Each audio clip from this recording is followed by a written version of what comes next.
ತಿಗಳ ಸಮಾಜ ಎಸ್ಎಸ್ಎಲ್ಸಿ ಹಾಗೂ ಪಿಯುಸಿಯಲ್ಲಿ ಉನ್ನತ ಶ್ರೇಣಿ ಪಡೆದ ವಿದ್ಯಾರ್ಥಿಗಳನ್ನು ತಿಗಳ ಸಮಾಜ ಬಂಧುಗಳಿಂದ ಪ್ರತಿಭಾ ಪುರಸ್ಕಾರ ನಡೆಯಿತು.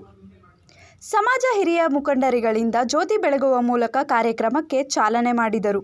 ಹೆಸರುಘಟ್ಟದ ಬಮಸ್ದಿ ಹರೇಕಾ ಹೋಮ್ ಸ್ಟೇ ರೆಸಾರ್ಟ್ನಲ್ಲಿ ನಡೆದ ಕಾರ್ಯಕ್ರಮದಲ್ಲಿ ಸುಮಾರು 50 ತಿಗಳ ಸಮಾಜ ವಿದ್ಯಾರ್ಥಿಗಳನ್ನು ಸನ್ಮಾನಿಸಿ ಗೌರವಿಸಲಾಯಿತು.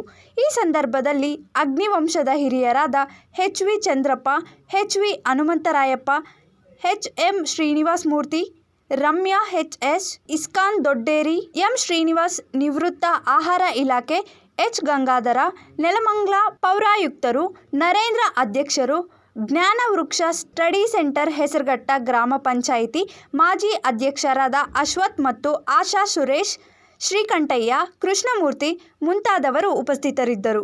ಪಿಯುಸಿ ಪರೀಕ್ಷೆಯಲ್ಲಿ ಉತ್ತಮ ಸಾಧನೆ ಮಾಡಿದ ಪ್ರತಿಭಾವಂತ ವಿದ್ಯಾರ್ಥಿಗಳಿಗೆ ಗೌರವ ಸಲ್ಲಿಸುವ ಈ ಕಾರ್ಯಕ್ರಮವು ಸಮಾಜಕ್ಕೆ ಹೆಮ್ಮೆಯ ವಿಷಯವಾಗಿದೆ.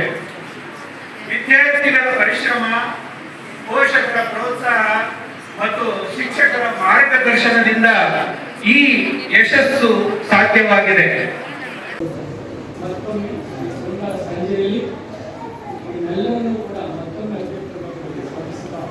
ನನ್ನ ಪ್ರಾಸ್ತಾವಿಕ ಭಾಷಣವನ್ನು ಭಾಳ ಸಂಕ್ಷಿಪ್ತವಾಗಿ ಯಾಕಂದರೆ ಗಂಟೆಗಳು ಭಾಳ ವಿದ್ಯಾರ್ಥಿಗಳಿಗೆ ಮುಂದೆ ಹೇಗೆ ಕರಿಯರ್ ಗೈಡೆನ್ಸ್ ಮತ್ತು ನೀವು ಯಾವ ಕೋರ್ಸ್ಗಳನ್ನು ಆಯ್ಕೆ ಮಾಡಿಕೊಳ್ಬೇಕು, ನಿಮ್ಮ ಜ್ಞಾನ ಹೇಗಿರಬೇಕು ಮುಂದೆ ಓದ್ತಕ್ಕಂಥದ್ದರ ಬಗ್ಗೆ ಈ ನಿವೃತ್ತ ಮುಖ್ಯೋಪಾಧ್ಯಾಯರಾದ ಶ್ರೀ ಸನ್ಮಾನ್ಯ ಶ್ರೀ ಕೃಷ್ಣಮೂರ್ತಿ ಅವರು ಕೂಡ ಹೇಳ್ತಾರೆ.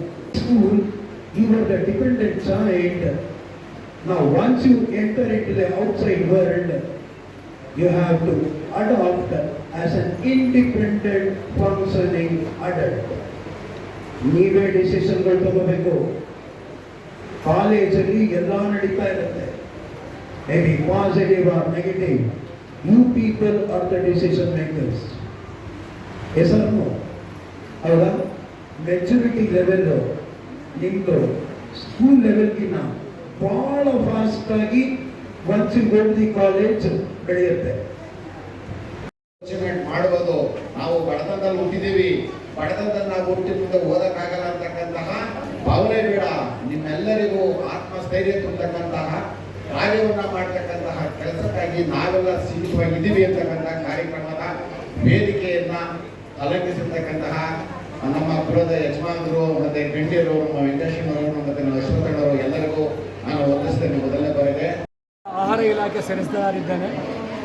ಈ ಹೆಸರುಘಟ್ಟ ಗ್ರಾಮದ ಮತ್ತು ಸುತ್ತಮುತ್ತಲಿನ ಎಲ್ಲ ಊರುಗಳ ಶಾಲಾ ಸಂಸ್ಥೆಗಳ ವಿದ್ಯಾರ್ಥಿಗಳು 2025-2026ನೇ ಸಾಲಿನಲ್ಲಿ SSLC ಮತ್ತು PUC ಪರೀಕ್ಷೆಯಲ್ಲಿ ಅಪೂರ್ವ ಹಾಗೂ ಅತ್ಯುತ್ತಮ ಅಂಕಗಳನ್ನು ಗಳಿಸಿದಂತಹ ವಿದ್ಯಾರ್ಥಿಗಳ ಪ್ರತಿಭೆಯನ್ನು ಗುರುತಿಸಿ ಪ್ರತಿಭಾ ಪುರಸ್ಕಾರ ಹಾಗೂ ಆ ಬಡ ಮಕ್ಕಳಿಗೆ ಆರ್ಥಿಕ ಸಹಾಯವನ್ನು ಮಾಡ್ತಕ್ಕಂಥದ್ದನ್ನು ಏರ್ಪಡಿಸಿದ್ದೇವೆ. ಇದು 2ನೇ ವರ್ಷ.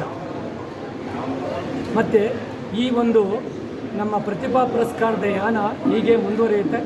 ಮುಂದೆ ಇದು ದೊಡ್ಡ ಪ್ರಮಾಣದಲ್ಲಿ ಒಂದು ಟ್ರಸ್ಟನ್ನು ಆರಂಭ ಮಾಡಿ ಆ ಒಂದು ಮೂಲ ನಿಧಿಯನ್ನು ಹಾಕಿ ಅದರಲ್ಲಿ ಬರ್ತಕ್ಕಂಥ ಹಣ ಮತ್ತು ದಾನಿಗಳಿಂದ ಪಡೀತಕ್ಕಂಥ ಹಣದಿಂದ ಈ ಬಡ ವಿದ್ಯಾರ್ಥಿಗಳಿಗೆ ಮುಂದೆ ಇದೇ ರೀತಿಯ ಒಂದು ಪ್ರತಿಭಾ ಪುರಸ್ಕಾರ ಮತ್ತು ಅವರಿಗೆ ಆರ್ಥಿಕ ಸಹಾಯವನ್ನು ಮಾಡತಕ್ಕಂಥ ವರದಿ ಹನುಮಂತರಾಜು, ವಿಸ್ಮಯ ನ್ಯೂಸ್, ಕನ್ನಡ, ಯಲಹಂಕ.